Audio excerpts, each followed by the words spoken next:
Hello friends, welcome back to my YouTube channel. Friends, आज की इस वीडियो में हम लोग समझने वाले हैं कि जो भी विद्यार्थी क्लास 12th का एग्ज़ाम दे चुके हैं, मतलब अब उनका रिजल्ट आने वाला होगा और उसके बाद वो नए नए कोर्सों में एडमिशन लेने की सोच रहे होंगे और वो इस बात को लेकर बहुत ज़्यादा कंफ्यूज होंगे कि उन्हें इंटर के बाद कौन सा कोर्स करना चाहिए जिससे उन्हें आसानी से जॉब मिल सके, या फिर आप वो जिस तरीके से सोच रहे हैं, जिस कोर्स को करने की सोच रहे हैं, उसके बारे में सटीक जानकारी उनको प्राप्त हो सके।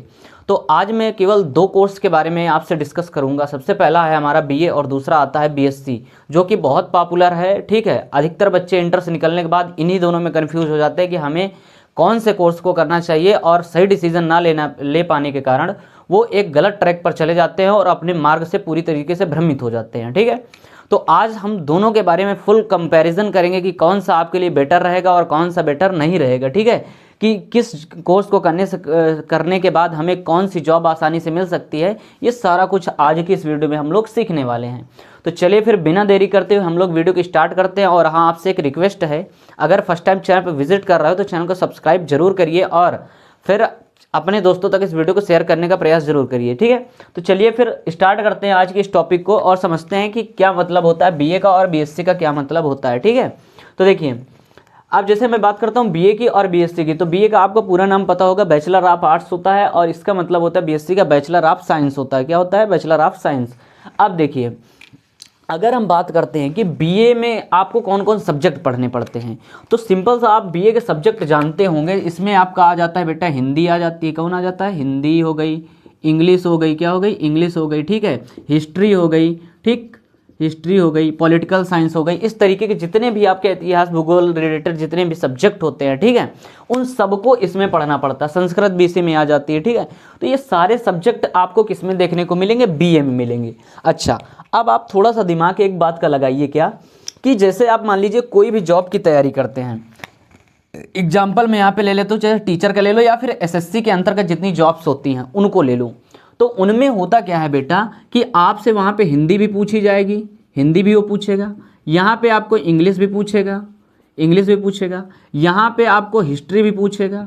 ठीक है, यहाँ पे आपको मैथ भी पूछता है। ठीक है, रीजनिंग आपसे पूछेगा। तो ये सारी चीज़ें इसके अंदर, मतलब आपको हिंदी पढ़ना पड़ेगा, इंग्लिश भी पढ़ना पड़ेगा और हिस्ट्री भी पढ़ना पड़ेगा। ठीक है, तो इस तरीके के जितने सब्जेक्ट हैं वो आपको पढ़ने कहाँ मिलेंगे? बीए में मिलेंगे। ठीक, तो आप सबसे पहला दिमाग एक लगाइए कि यदि आपको गवर्नमेंट जॉब की प्रिपरेशन करनी है, किसकी? गवर्नमेंट जॉब की, वो भी खासकर हम बात कर रहे हैं किसके अंदर? एसएससी के अंदर। अगर जिसको भी करनी है क्या तैयारी, तो वो क्या करेगा? उसके लिए सबसे बेस्ट ऑप्शन हमारा क्या है? बीए है। रीज़न क्या है? क्योंकि आपको वो सारे सब्जेक्ट यहाँ पढ़ने को मिलेंगे जो कि आपकी कंपटीशन की तैयारी में आएंगे। ठीक, तो हमें क्या है, हमें डिग्री से थोड़ी ना मतलब है, हमें करना क्या है? हमें तो चाहिए जॉब। तो जॉब पाने के लिए जो कोर्स हमारे लिए आसान हो उसी को हम करें। तो ये हिंदी भी आपको यहाँ पढ़ने को मिल जाएगा, इंग्लिश भी यहीं पे मिल सकती है, और हिस्ट्री तो आपको यहाँ भरपूर मिलेगी। ठीक, तो ये सारे सब्जेक्ट आपके यहाँ से क्या हो जाएंगे? मजबूत हो जाएंगे, और वही जो आपने सब्जेक्ट यहाँ पढ़ रखे होंगे वो आपको हेल्प करेंगे एग्जाम क्रैक करने में। ठीक है, तो अगर आप गवर्नमेंट जॉब की तरफ जाना चाहते हो तो आप सिंपल सा क्या करिए, आंख बंद करके एक डिसीजन ले लीजिए, क्या? हमें बीए करना है, बात खत्म। उसके बाद जैसे देखो, अब इसके अंतर्गत आप क्या कर सकते हो? टीचिंग भी कर सकते हो। जैसे बीए कर लिया, बीए के बाद आप बीएड कर सकते हो। ठीक है, बीटीसी वगैरह कर सकते हो। तो इस तरीके के अगर आपने कोर्स कर लिया तो टीचर आप बन सकते हो यहाँ से। ठीक है, जैसे पुलिस का, आपका जो पुलिस वगैरह के एग्जाम होते हैं, ठीक, तो उनमें भी क्या होता है कि अगर आपने बीए कर रखा है तो क्योंकि इसी से रिलेटेड सब्जेक्ट यहाँ पे पूछे जाते हैं, आसानी से आप उनको कर सकते हो। उसके बाद जैसे आप क्या कर सकते हो, जैसे आईएएस वगैरह हो गए, यूपीएससी के अंतर्गत जो भी आपके एग्जाम करवाए जाते हैं आईएएस पीसीएस रैंक के, आप उनकी भी बहुत अच्छी प्रिपरेशन यहाँ से कर सकते हो। ठीक है, उसके बाद ऐसा नहीं कि इसके बाद नहीं कर सकते, बिल्कुल कर सकते हैं, लेकिन होता क्या है, अभी थोड़ा सा मैं अंतर आपको आगे चल के बताऊंगा कि इनको थोड़ा सा कठिनाई क्यों होती है ये सारे सब्जेक्ट को पकड़ने में। सिंपल सा सुनिए, अब यहाँ पे जो हमारा बहुत लास्ट में आता है सबसे लॉयर। ठीक, आप यहाँ से क्या कर सकते हो, जैसे आपने बीए किया, बीए करने के बाद आप सिंपल सा एलएलबी कर लिए, तो एलएलबी करने के बाद आप यहाँ से सीधा क्या बन सकते हो? लॉयर बन सकते हो। ठीक है, तो इतने सारे मैंने आपको कोर्स यहाँ पे बता दिए कि बीए करने से आपको क्या क्या प्रॉफिट मिलने वाला है। तो सिंपल सा आप एक बात केवल याद रखना कि अगर आपको गवर्नमेंट जॉब चाहिए, क्या चाहिए? Government job. ठीक है, तो आपको करना क्या है, गवर्नमेंट जॉब के लिए आपके लिए सबसे बेस्ट ऑप्शन क्या है बेटा, बीए है। और वो भी खासकर अगर आप एसएससी के थ्रू जाना चाहते हो, किसके, एसएससी के थ्रू, या फिर आप यूपीएससी क्रैक करना चाहते हो, ठीक है। तो इस तरीके के अगर आप कॉम्पिटिटिव एग्जाम को फाइट करना चाहते हो तो आपके लिए बीए बेस्ट ऑप्शन रहेगा, सिंपल सा बात। अब इधर आते हैं, देखिए बीएससी का मतलब मैंने आपको बता रखा है कि इसका मतलब होता है बैचलर ऑफ आर्ट, वो बैचलर ऑफ साइंस, ठीक है। तो देखिए अब इसके अंतर्गत होता क्या है कि बच्चा जब इंटर क्रॉस करता है तो उसके मन में क्या होता है कि अधिकतर सबसे पहला डाउट यही आता है कि भाई मैं तो बीएससी करूंगा। बीए को क्या होता है, बहुत छोटा समझते हैं लोग। ऐसा नहीं, कोई भी कोर्स बेटा छोटा या बड़ा नहीं होता है, ठीक। आप उसको किस नज़रिए से देख रहे हो वो आप पर डिपेंड करता है। अब यहीं पे मैंने बताया कि देखिए जो बीए करने वाले बच्चे होते हैं, देखिए यहाँ से आईएएस बन के निकलते हैं, पीसीएस बन के निकलते हैं, तो ये क्या छोटी चीज़ है, नहीं ना। तो कोई भी कोर्स छोटा बड़ा नहीं होता, आप अपने इंटरेस्ट के हिसाब से आपको किस फील्ड पे जाना है उसके हिसाब से आप सिलेक्शन करिएगा, ठीक है।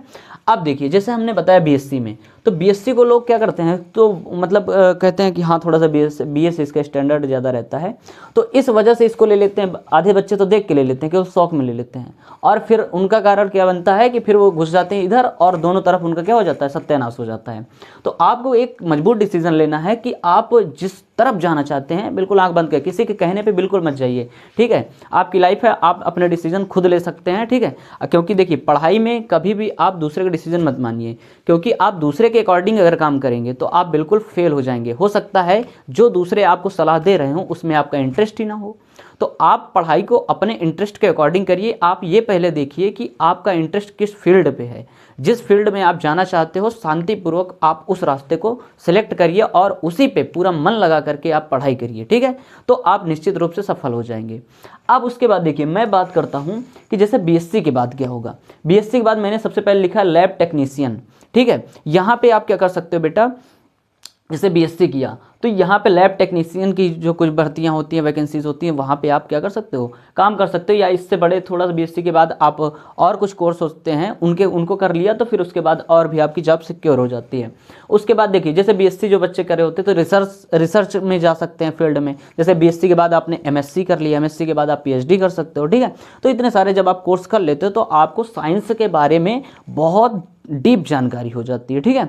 और उसके थ्रू आप क्या कर सकते हो, जैसे प्रोफेसर वगैरह हमारे जो होते हैं वो क्या करते हैं अधिकतर, तो वो करते क्या है बेटा, बीएससी कर लिए, बीएससी के बाद एमएससी कर लिए, एमएससी के बाद मैंने अभी जस्ट बताया कि पीएचडी अगर कर लिए तो बहुत बढ़िया, नहीं तो एमएससी के बाद आप क्या कर सकते हो, एक अच्छा खासा टीचर यहाँ से भी बन सकते हो इंटर कॉलेज का, ठीक है।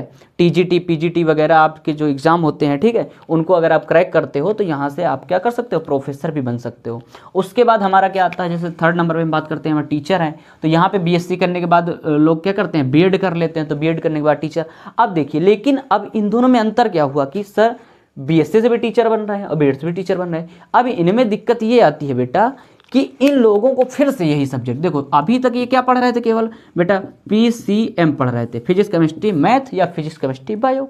अब यहाँ पे जैसे ये आए और बीएड के अंदर गए, तो बीएड के अंदर जाने के बाद जैसे ही इन्होंने टीचिंग का फॉर्म अप्लाई किया तो वहाँ पे आपको फिर क्या पढ़ना पड़ेगा बेटा, हिंदी, इंग्लिश, ठीक है, मैथ, रीजनिंग, हिस्ट्री, इस तरीके के सारे सब्जेक्ट को फिर से पढ़ना पड़ेगा। तो बताइए जो बच्चा शुरुआत से लेकर के अभी तक वो साइंस को पढ़ता आया है वो डायरेक्ट कैसे स्विच कर पाएगा बताइए, है ना। तो हिस्ट्री ऐसा नहीं बहुत टफ सब्जेक्ट होता है, मतलब उसको अगर कोई ये सोचे कि साइंस बहुत आसान है या हिस्ट्री बहुत कठिन है या फिर साइंस सब्जेक्ट हमारा बहुत कठिन है, हिस्ट्री क्या है आसान है, तो ऐसा बिल्कुल भी नहीं है। हर एक सब्जेक्ट अपने आप में एक अहम भूमिका निभाता है, ठीक है। तो किसी को छोटा बड़ा मत समझिए। आप देखिए कि अगर अब यहाँ से मैंने अब जैसे आपको बताया कि टीचर जैसे बनना है तो टीचर के लिए फिर ये वाला ऑप्शन ज़्यादा बेस्ट रहेगा। यहाँ से अगर वो करके जाएगा तो यहाँ पे उसके चांसेस ज़्यादा हैं। यहाँ क्योंकि वो भाई हमेशा तो साइंस पढ़ा ना, पीसीएम पीसीबी, तो अब उसको दिक्कत आएगी कि हिस्ट्री को कैसे तैयार करे। अब आप लोग क्या करोगे, बीए कर रहे हो, 3 साल इसको किया तो 3 साल में तो आपने हिस्ट्री का अच्छा खासा नॉलेज ले लिया, और ये क्या करेंगे, साइंस का केवल नॉलेज पाएंगे या तो फिजिक्स केमिस्ट्री मैथ का, बस 3 चीज़ों का। तो वहाँ पे अब क्या होगा कि जब आपने यहाँ हिस्ट्री अच्छे से पकड़ लिया, ठीक है, जो आपके ये अदर वाले सब्जेक्ट हैं, तो यहाँ से आप इस जो आपका एग्जाम होता है इसको बहुत आसानी से क्रैक कर दोगे। लेकिन ये बच्चा यहाँ पे फंसेगा, फिर ये क्या करेगा, तैयारी करेगा। तो 3 साल तो तुम इससे आगे हो ना, ये 3 साल बाद करने की सोचेगा, वही तुम 3 साल पहले किए बैठे हो। तो इसलिए हम कहते हैं कि आप इन दोनों कोर्स को मैंने समझाने का प्रयास किया, आप अपने अकॉर्डिंग डिसीजन ले सकते हो कि आपके लिए लिए क्या बेहतर है और क्या बेहतर नहीं है। उम्मीद करता हूँ आप लोग समझ भी गए होंगे। अगर समझ में आया हो तो वीडियो को लाइक शेयर सब्सक्राइब चैनल को जरूर करिएगा। फिर मिलते हैं इसी तरीके के मज़ेदार टॉपिक के साथ।